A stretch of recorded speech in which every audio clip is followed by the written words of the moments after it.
Hello everyone, welcome to Zchem chemistry classes. तो भाई आपका हो चुका है बीएससी फर्स्ट सेम कंप्लीट और अब आप आ गए हैं बीएससी सेकंड सेमेस्टर में। तो भाई जब सेकंड सेमेस्टर में आ गए तो सिलेबस भी तो जानना है हमको। सिलेबस किसका जानना है भाई? सारे सब्जेक्ट का जानना है। अभी इस लेक्चर में हम जानने वाले हैं BSc second same chemistry syllabus के बारे में। क्या क्या सिलेबस है, क्या क्या पढ़ना है, एग्जाम में किस हिसाब से पढ़ना है, वो सारी चीजें जानने वाले हैं। ठीक है, तो चलिए भाई स्टार्ट करते हैं। हमें पता है बीएससी हमारी 3 साल की होने भाई। 3 साल मतलब 6 सेमेस्टर। सर 6 सेमेस्टर में कंप्लीट करना है और 6 सेमेस्टर में आपको पता है पहले साल में 2 सेमेस्टर, दूसरे में 2 और तीसरे में 2। भाई सब में 2-2 सेमेस्टर हैं।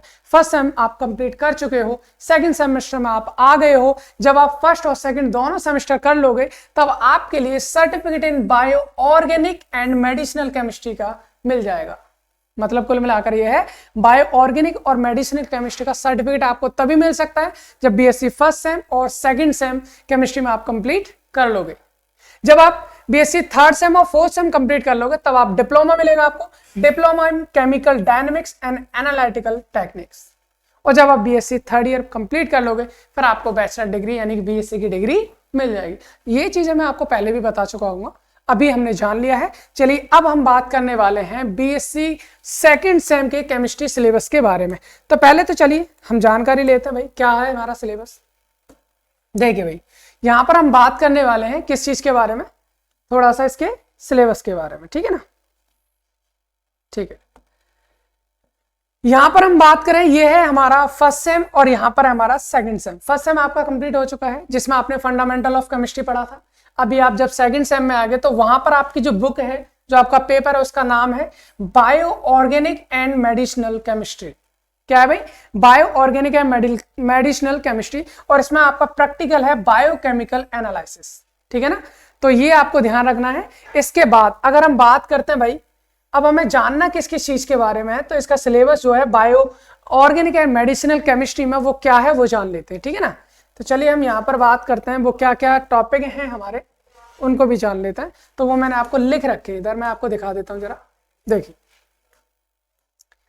आपके पास इस सेकंड सेमेस्टर में केमिस्ट्री की अगर हम बात करें तो 8 यूनिट है भाई, है ना। जैसे फर्स्ट सेम में भी आपके 8 यूनिट थी, यहाँ पर सेकंड सेम में भी आपके 8 ही यूनिट हैं। उन यूनिट्स के नाम क्या है? बहुत ही सिंपल सा सिलेबस है। और मैं आपको बता दूं जो बायो ग्रुप से होते हैं, क्योंकि बीएससी में भाई मैथ ग्रुप वाले भी होते हैं, बायो ग्रुप वाले भी होते हैं, तो जो बायो ग्रुप से बच्चे होते हैं उनके लिए बहुत ही आपका आसान सा सेमेस्टर रहेगा ये। और जो मैथ ग्रुप वाले होते हैं उनके लिए थोड़ा सा ये रहेगा, हाँ पढ़ा होता है उन्होंने, अगर क्लास 12th में आप पढ़ के आए हो तो बहुत ही सिंपल सा ही भी लगने वाला है आपको। तो मैं आपको बता दूं इसमें कौन कौन सी चीजें आपको पढ़ने वाली हैं। तो देखिए पहली जो यूनिट रहेगी वो रहेगी आपकी केमिस्ट्री ऑफ कार्बोहाइड्रेट्स। भाई सबने पढ़ा है क्लास 12th में, बायोमोलिक्यूल्स होता है, केमिस्ट्री में भी है ना, और बायो में तो ये और भी होता है हमारा। तो हम बोल सकते हैं आपको बीएससी सेकंड सेम की फर्स्ट यूनिट है आपकी कार्बोहाइड्रेट। कार्बोहाइड्रेट के बारे में जानना है। दूसरी यूनिट में आपको पढ़ना है भाई प्रोटीन्स के बारे में।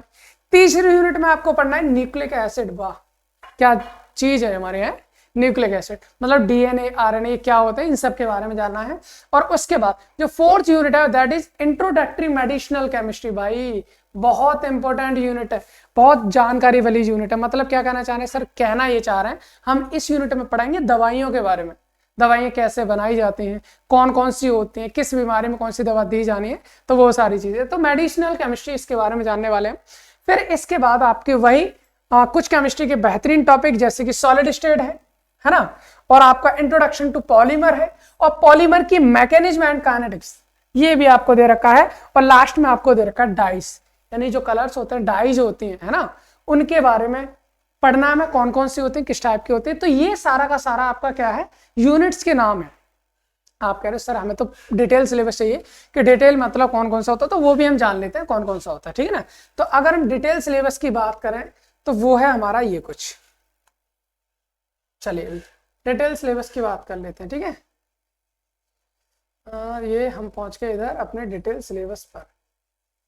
यहाँ देखिए भाई ये है आपका semester second bio organic and medicinal chemistry actual में ये है ना। तो इसमें हम यूनिट फर्स्ट की हम बात करते हैं कि यूनिट फर्स्ट में कौन कौन से टॉपिक आपको दे रखे हैं। तो ये है हमारी यूनिट फर्स्ट। आप चाहो तो इसके स्क्रीनशॉट भी ले सकते हो, मैं यहाँ पर आपको बताता हूँ। ठीक है, देखिए तो यहाँ पर अगर हम बात करें तो यूनिट फर्स्ट जो है वो अभी मैंने बताया था क्या होता है, केमिस्ट्री ऑफ कार्बोहाइड्रेट। भाई इसमें पढ़ना कैसा, कार्बोहाइड्रेट के बारे में पढ़नी है, कौन सी कार्बोहाइड्रेट रिड्यूसिंग है, नॉन रिड्यूसिंग शुगर है, इसके बारे में जानना है ना। ग्लूकोज फ्रक्टोज की पूरी प्रॉपर्टीज जाननी है, इनके ओपन चेन स्ट्रक्चर क्या होते हैं, साइक्लिक स्ट्रक्चर्स क्या होते हैं, इनकी रिएक्शंस क्या होती हैं, और इनको अगर हम, और इसमें हाँ सबसे बहुत इंपॉर्टेंट चीज इसमें क्या है हमारी, ये है हमारी स्टेप डाउन और स्टेप अप, स्टेपिंग अप और स्टेप डाउन। जो हमारे कार्बोहाइड्रेट का रीअरेंजमेंट होता है वो कैसे होता है, वो सारी की सारी चीजें हमें यहाँ पर जाननी है, ठीक है ना। आपका मोनोसैकेराइड, डाइसैकेराइड, पॉलीसैकेराइड, ओलिगोसैकेराइड सबके बारे में हमें जानना है किसमें, कार्बोहाइड्रेट। तो पहली यूनिट आपकी कार्बोहाइड्रेट की दे रखी है और सेकंड यूनिट आपकी प्रोटीन की। भाई जाहिर सी बात है जो प्रोटीन होती है वो किससे मिलकर बनी होती है, अमीनो एसिड से। तो सबसे पहले हमें इसके बारे में जानना है अमीनो एसिड्स क्या होते हैं, ज्यूटाइल आयन की फॉर्म उसकी क्या होती है, आइसोइलेक्ट्रिक पॉइंट मोस्ट इंपोर्टेंट है भाई, है ना। और प्रोटीन की प्राइमरी, सेकेंडरी, टर्सरी, क्वाटरनरी, ये सारी की सारी स्ट्रक्चर्स जाननी है। और इनमें जो हमारे एंजाइम्स होते हैं उन चीजों के बारे में भी हमें क्या करना है, जानना है, उनकी मैकेनिज्म के बारे में भी जानना है। तो ये है हमारी सेकंड यूनिट। अगर आपको इसके स्क्रीनशॉट लेना है तो आप यहां से स्क्रीनशॉट भी ले सकते हो, ठीक है ना। उसके बाद हम बात करते हैं, तो ये आपकी फर्स्ट यूनिट और सेकंड यूनिट हो चुकी है ना। अभी हम बात करते हैं आपकी यूनिट थर्ड और फोर्थ को भी दिखाते हैं आपको। तो ये देखिए हमने यहाँ पर लिया है, एक मिनट इधर, ठीक है। हम यूनिट थर्ड, कहाँ गई भाई, ये ठीक है, ये है आपकी यूनिट थर्ड, और यहाँ पर हमारी यूनिट 4 आपको दे रखी है, ठीक है। देखिए अगर हम यूनिट थर्ड की बात करें तो यूनिट थर्ड में आपका है केमिस्ट्री ऑफ न्यूक्लिक एसिड। भाई न्यूक्लिक एसिड के बारे में जानना, और न्यूक्लिक एसिड तो भाई बहुत बेहतरीन है, और इसमें आपको नाइट्रोजनस बेस जैसे adenine, guanine, thymine, cytosine, uracil कहाँ पाए जाते हैं, कौन कौन से होते हैं, कहाँ हाइड्रोजन बॉन्डिंग होती है, कितनी होती है, पूरा का पूरा डीएनए और वॉटसन क्रिक मॉडल भी आपका इसमें दे रखा है, आरएनए और उसके टाइप्स दे रखे हैं, उनका बायोलॉजिकल रोल्स दे रखे हैं, ये सारी चीजें। और एक और चीज इसमें रेप्लिकेशन, ट्रांसक्रिप्शन एंड ट्रांसलेशन, इनके बारे में भी आपको क्या होता है बताना है, ठीक है भाई। तो ये है हमारे न्यूक्लिक एसिड में पढ़ना, बहुत बड़े बड़े टॉपिक नहीं है, बहुत छोटे छोटे टॉपिक हैं भाई, इनको हम बहुत ही आसानी से बहुत ही कम टाइम में भी इजीली कर सकते हैं। और अगला है ये हमारा क्या, मेडिसिनल केमिस्ट्री भाई। तो मेडिसिनल केमिस्ट्री में अगर हम बात करें मेडिसिनल केमिस्ट्री में, तो इसमें हमें पढ़ना है ड्रग डिस्कवरी, जो दवाइयां हैं उनका निर्माण जो हुआ था वो कहाँ से हुआ था, कैसे हुआ था, उनके डिजाइन, उनका डेवलपमेंट, है ना। बेसिक चीजों के बारे में पढ़ना, वो ज्यादा नहीं पढ़ना है इसमें। और जैसे कहीं ना कहीं OH होता है, NH2 ग्रुप होता है, ये हमारी दवाई में कैसे वर्क करते हैं, कौन से काम करते हैं, एंटीपायरेटिक, एंटीफ्लेमेटरी, एस्पिरिन, पैरासीटामोल के बारे में पूरी की पूरी जानकारी लेनी है। तो ये सारी चीज हम इधर भी करने वाले हैं, मैं आपको बता दूं भाई, जो चीजें मैं आपको यहाँ सिलेबस में बता रहा हूँ ना, ये सारी की सारी चीजें हम चैनल पर टॉपिक वाइज आपके लेक्चर्स हम डालते रहेंगे, बस आप बने रहिए और आप देखते रहिए, ठीक है ना। तो ये है हमारी क्या थर्ड एंड फोर्थ यूनिट। तो आप इसका भी स्क्रीनशॉट ले सकते हैं, मैं थोड़ा आगे और बढ़ाता हूं आपको, है ना।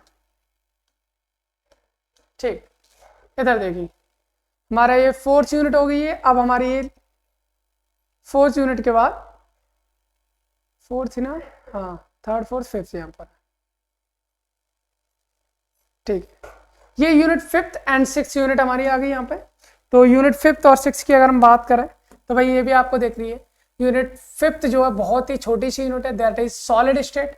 सॉलिड स्टेट में पढ़ना भाई, जो आप क्लास 12th में साथ पढ़े होंगे, इसमें लैटिस स्पेस लैटिस क्या होता है, यूनिट सेल क्या होती है, और लॉ ऑफ क्रिस्टलोग्राफी होता है, law of constancy of interfacial angle है, law of rationality of indices, ये आपको दे रखा है, सिमेट्री उनकी दे रखी है, ब्रैग्स इक्वेशन दे रखा है, और कुछ क्रिस्टल स्ट्रक्चर्स भी देखे हैं जो स्पेशल है, और वो कौन कौन से, NaCl है, KCl है और CHCl है, ठीक है ना, पाउडर फॉर्म में।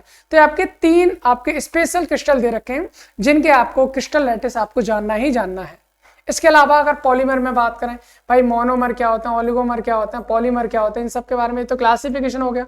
और फिर होमोपॉलीमर क्या होते हैं, कोपॉलीमर क्या होते हैं, इनका क्लासिफिकेशन सबसे ज्यादा इंपॉर्टेंट होता है ना, कि हम किस चीज को क्या बोलते हैं। कोई नेचुरल पॉलीमर है तो कोई हमारा सिंथेटिक पॉलीमर है, कोई लीनियर पॉलीमर है, कोई ब्रांच पॉलीमर है, कहाँ से कैसे बन रहा है, वो सारी की सारी इसमें टोटल पॉलीमर के बारे में जानना है।